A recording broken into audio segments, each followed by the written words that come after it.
Ya, wato kuma bana amfanin noma ya samu. A kai dai ka bari Jauro ba a magana. Dan ma baka ga gonar su malam Ilu ba. Haba malam, gonar nan ai ta yi kyau. An yi amfanin noma. Wallahi ta. Kai ka san abin da yake faruwa.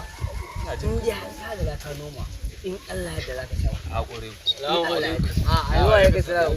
Sarkin noma gida. Sarkin noma ya gari. Kwana da Ya kwana biyu. Ni labari. Ya bayan safiya. Alhamdulillah. Sun Ana lawa tattaunawa kenan. Wallahi ba an tattaunawa. Ka gane magana amfanin noma ne fa na. Kai an Kai samu dai ka amfani. bari kawai aini shaida ne duk wanda ya noma yayi noma bana Eh, gaskiya zai samu alkai. gaskiya dai ka. Gaskiya noman bana dai alhamdulillah sai dai godiyar A ubangiji. wannan da Wai ko ina bala ai na ga ma bala. Kuwa ina abokinka Bala? kai ka san ba ka samu mutumin ne yanzu yana can gurin mutuniya. Gaskiya dai da alama.